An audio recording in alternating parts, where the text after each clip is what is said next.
am Richa Adlakha. Welcome you all to Avision Institute.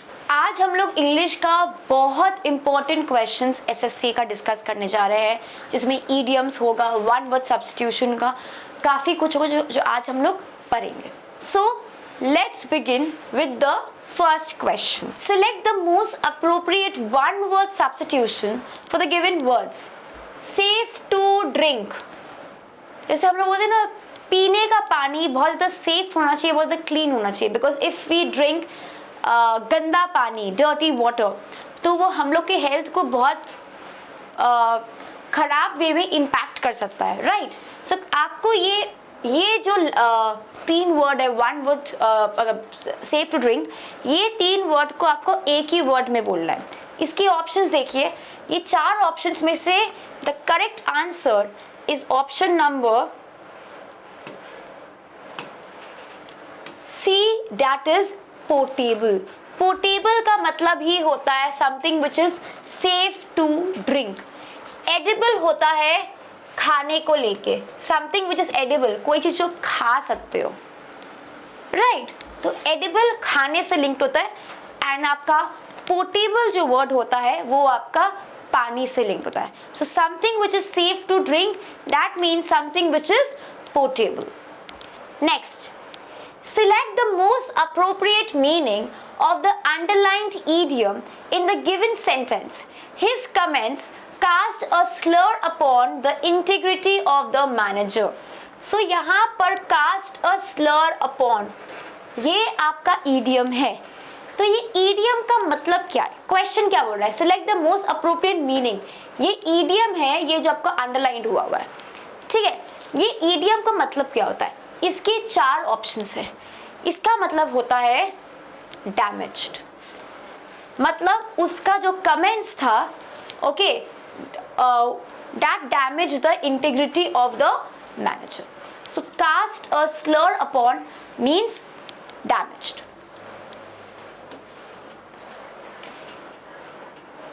Select the most appropriate meaning of the idiom to have a gut feeling.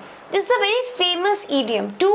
To have a gut feeling मतलब आपके अंदर एक actually कुछ intuition है, मतलब आपका एक actually gut feeling है कि कुछ ना कुछ तो होगा, यू नो, एक actually gut feeling. So to have a gut feeling का ऑप्शंस क्या है? To suffer from inflammation, to feel an instinct or intuition, to experience discomfort, to have pain in the abdomen. It is option number B, to feel an instinct or an intuition. Next, a person who looks at the dark side of a thing. Dark side मतलब एक इंसान जो बहुत ज़्यादा negative होता है by nature. A person who is very negative.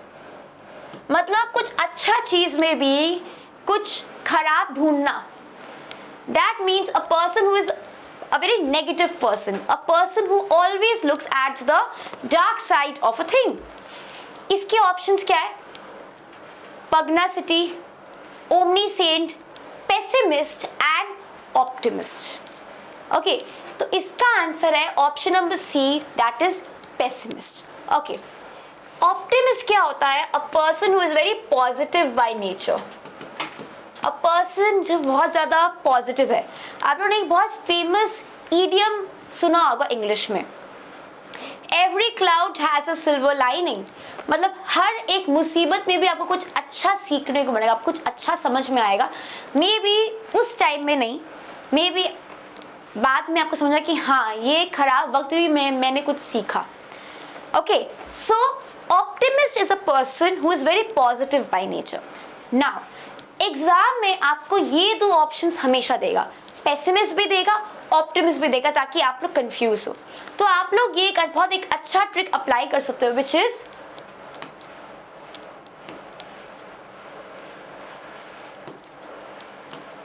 O positive वाला trick.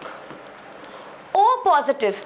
So O positive is a very common blood group, right? O positive is a very common blood group. ठीक है. So O stands for optimist. An optimist is a person who is very positive by nature. ठीक है, because आपको exam में pessimist भी देगा, आपको optimist भी देगा। तो एग्जाम के प्रेशर के टाइम में आप लोग ऑब्वियसली भूल जाओगे कि पेसिमिस्ट क्या है, ऑप्टिमिस्ट क्या है। So this trick will help you a lot. ठीक है, so O positive, O stands for optimist. Optimist is a person जो बहुत ज्यादा पॉजिटिव होता है, एंड उसका उल्टा क्या है, पेसिमिस्ट, जो इंसान जो बहुत ज्यादा नेगेटिव होता है। यहाँ पर क्वेश्चन था अ person who looks at the dark side of a thing, dark side of a thing का आंसर क्या है, pessimist. Next, things which are of the same kind and of the same dimensions. Now, homo, we need to remember, homo एक root word है which means same. homo एक root word है which means same. Now question क्या है, things which are of the same kind and of the same dimensions.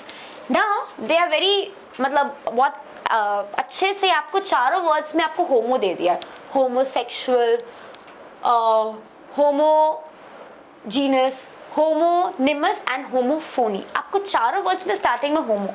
तो अभी आपको कैसे समझ में आएगा कि इसका आंसर क्या है। होमोसेक्सुअल मतलब जो इंसान जो सेम जेंडर के लोग से अट्रैक्ट होते हैं। Okay, homonyms and homophony, these two words are extremely important.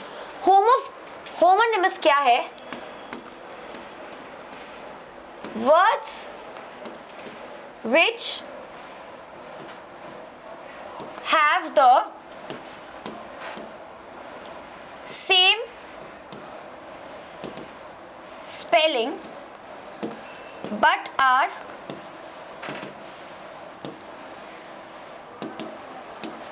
different in meaning। मतलब वो वर्ड्स जिसका स्पेलिंग सेम है लेकिन मीनिंग डिफरेंट है। Let's see some of the examples. Alright, जैसे मैं आपको बोलूंगी अगर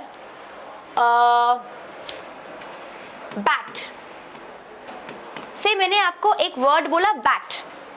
बैट का दो मीनिंग है, एक क्रिकेट वाला बैट, राइट, एक क्रिकेट वाला बैट, और दूसरा कौन सा बैट है, एनिमल, isn't it? तो ये बैट एक वर्ड है, BAT, इसका स्पेलिंग सेम है। Words which have the same spelling, जिसका स्पेलिंग सेम है बट मीनिंग डिफरेंट है। यहाँ पर बैट का एक मतलब होता है आपका जो क्रिकेट वाला बैट, स्पोर्ट्स वाला बैट, एंड दूसरा animal. Let me give you one more example.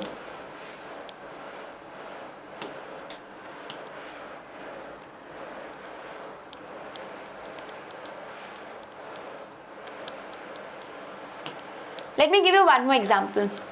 Say आपका बाक, एक वर्ड है आपका बाक, BARK, बाक। तो बाक का एक होता है बाक ऑफ द ट्री,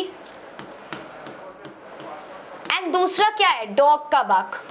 डॉग जो भौंकता है उसको हम लोग इंग्लिश में क्या बोलते हैं, barking. Dogs are barking, right. So ये बाक अगेन BARK, इसका स्पेलिंग सही है, इसका दोनों का स्पेलिंग इज BARK ओनली, दोनों का spelling is the same but meaning different है। फर्स्ट मीनिंग क्या बोल रहे, ट्री का बाक, और दूसरा क्या बोल रहा है, डॉग जो बोलता है। Now this was homonyms. Now what is homophony, right. Homophony, phone क्या है, फोनी, जब आप किसी को फोन करते हो मतलब ये साउंड से लिंक्ड है, ठीक है। सो होमोफोनी क्या है, होमोफोनी का मतलब होता है कोई वर्ड्स जिसका आपका प्रोनाउंसिएशन सेम है बट स्पेलिंग एंड मीनिंग दोनों डिफरेंट है। So if I write this down, it मतलब words which have the same pronunciation but are different in spelling and meaning। मतलब कोई भी वर्ड जिसका प्रोनाउंसिएशन सेम है but spelling or meaning both are different. Let's look at some of the examples. If I say sun, SON होता है और SUN होता है. दोनों का जो है, जब आप बोलते हो सन, दोनों का साउंड जो है, प्रोनाउंसिएशन जो है, वो दोनों सेम है. बट ये सन, अच्छा ये आपका दोनों का स्पेलिंग इज ऑल्सो डिफरेंट. ये सन मतलब बेटा, ओके, एंड दूसरा सन मतलब क्या है, सूरज. तो ये दोनों का प्रोनाउंसिएशन सेम है बट स्पेलिंग क्या है, डिफरेंट है, और मीनिंग भी डिफरेंट है. उसको हम लोग क्या बोलते हैं, होमोफोनी. ऑलराइट, एक और एग्जांपल, सेल और सेल. सेल, ह्यूमन बॉडी में बहुत सारे सेल्स होते हैं, ठीक है, वो वाला सेल. और ये सेल मतलब कोई चीज को बेचना. अगेन दोनों का pronunciation is the same but spelling भी डिफरेंट है और मीनिंग भी. उसको हम लोग क्या बोलते हैं, homophony. Now coming back to the question,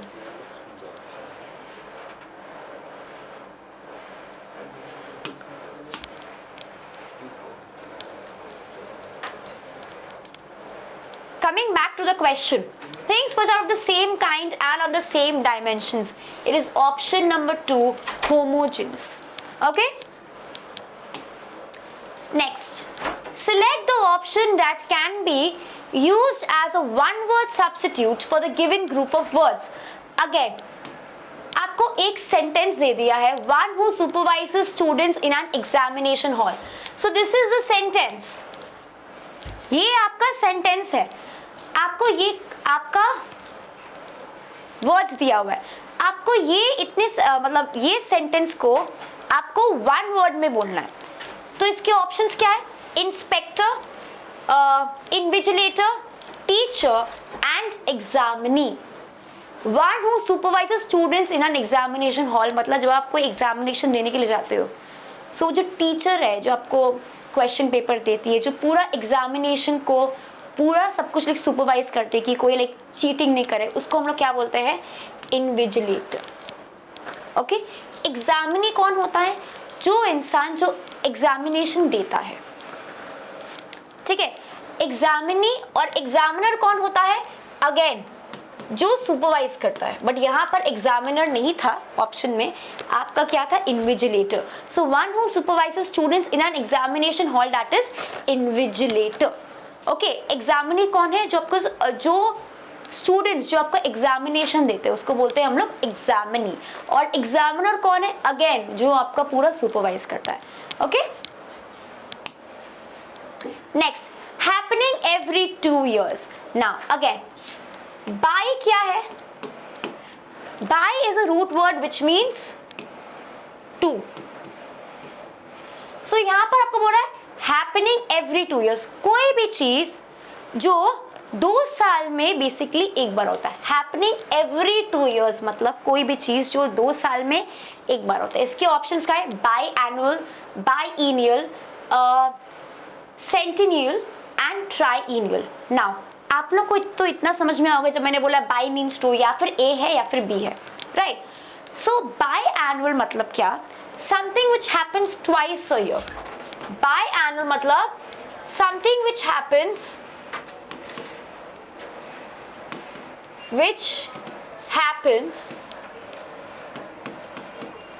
twice a year.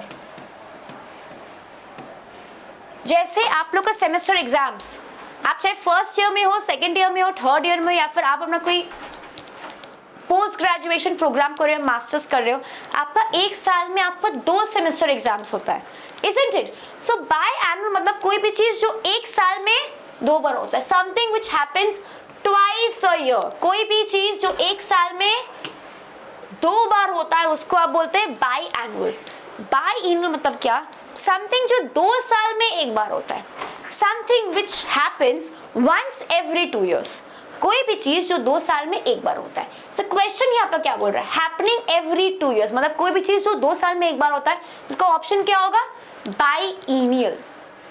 Now triennial again, something which happens once every 3 years, कोई भी चीज जो 3 साल में एक बार होता है उसको हम लोग बोलते हैं क्या? Triennial. Okay,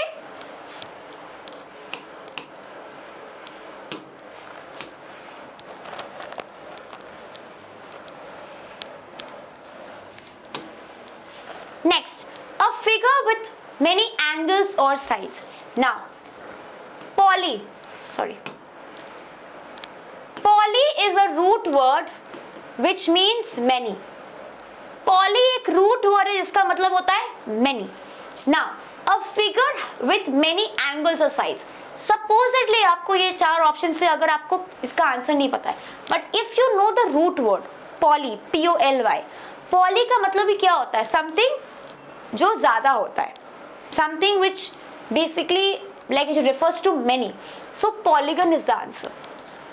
Okay, as you all know, hexagon मतलब a figure having 6 sides, pentagon a figure having 5 sides, and आपको जो rectangle तो पता ही है. Now poly से और भी काफी सारा words है, like मैं बता रही हूँ आपको, जैसे एक होता है polyglot. Polyglot is a person who knows several languages. A person who knows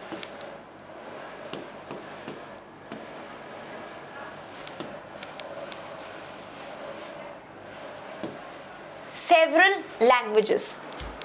Okay, similarly you have polyandry. polyandry क्या होता है? A woman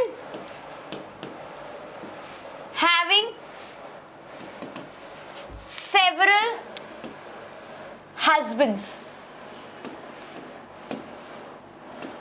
एक वुमेन की अगर काफी सारा हस्बैंड्स होते हैं उसको बोलते हैं पॉलीएंड्री. तो मैं जस्ट आप लोग को ये सब एग्जांपल्स दे रही हूँ just to make you all understand कि ये सब जो वर्ड्स जो है ना, पॉली, ये सब क्या है. ऑल दीज वर्ड्स मतलब आपको जो रेफर करता है समथिंग जो मतलब मैनी से लिंक्ड है. तो अगेन आई एम सेइंग अगर आपको ये सब, अगर आपको रूट वर्ड्स पता होगा ना, it will help you a lot. Okay, next, fear of high places. Okay, इसके ऑप्शंस देखते हैं. मतलब हाइट का फोबिया बेसिकली इफ आई से haemophobia, Sinophobia, acrophobia and hydrophobia ना, इसका भी ट्रिक है. हेमोफोबिया, हीमोग्लोबिन सुना है आपका, जो ब्लड टेस्ट होता है ना for haemoglobin. So haemoglobin basically blood का फियर. काफी लोग खून देख के फेंट हो जाते हैं या फिर लाइक, तो बेसिकली खून देखने से थोड़ा लाइक अजीब लगना, डर लगना, हीमोफोबिया. ठीक है, आप इसको हीमोग्लोबिन से लिंक कर सकते हो. साइनोफोबिया, साइनोफोबिया क्या होता है? It is nothing but fear of dogs. कुत्तों से डर लगना. यहाँ पर मैं उसका बात नहीं कर रही कि आपको डॉग्स पसंद है कि आपको डॉग्स नहीं पसंद, आपको डॉग से डर लगता है. तो दैट इज साइनोफोबिया. हाइड्रोफोबिया क्या है? हाइड्रो अगर आपके वर्ड ब्रेक करोगे तो हाइड्रो मीन्स वाटर. ठीक है, acrophobia is the correct answer. Acrophobia मतलब आपको हाइट का डर है, आपको फियर है. So fear of high places मतलब acrophobia. Next, relating to the countries of the west, occidental, oriental, native और grassroots. इसका आंसर है option number A, that is occidental. oriental मतलब relating to the countries of the east. और west के लिए we use oxidant.